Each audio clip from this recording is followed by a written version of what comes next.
आज सगळ्यात वाईट गोष्ट काय आहे? सगळ्यात वाईट पण कुणाच्या वाट्याला साहेब आला असेल तर या म्हाताऱ्या माणसांच्या वाईट पण वाट्याला आले. शिकलेल्या माणसांच्या घरात त्यांची गोची होतीये. ही माणसं किचन मध्ये येऊ नाही शकत. ही माणसं घरात आणलेल्या नव्या वस्तूला हात लावू शकत नाहीत. ही माणसं तुमच्याविषयी आपल्या नव्या येणाऱ्या संकल्पनांच्या विषयी विचारू शकत नाहीत. सुनबाईची पर्स इकडून तिकडून उचलून ठेवण्याचा अधिकार देखील त्यांना नाहीये. घरातल्या तिजोरीला हात लावण्याचा अधिकार त्याला नाहीये. आणि सगळ्यात मोठं दुःखद काय माहित आहे?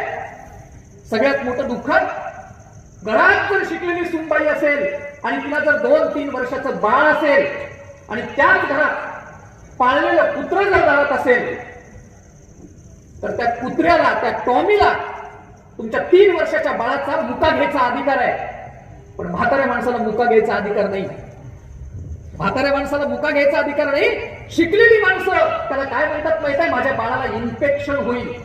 अयानो धाडसानं सांगतोय, तुमच्या बाळाला इन्फेक्शन नक्की होणार, पण ते इन्फेक्शन प्रेमाचंच असेल, ते मायेचंच असेल. आम्ही टॉमीला मुका घ्यायचा अधिकार दिला, पण म्हाताऱ्या माणसाचा मुका घ्यायचा देखील अधिकार काढून घेतला. हे सगळ्यात मोठं उद्ध्वस्त पण गाव हरवण्यात आलं, कुटुंब हरवण्यात आलं.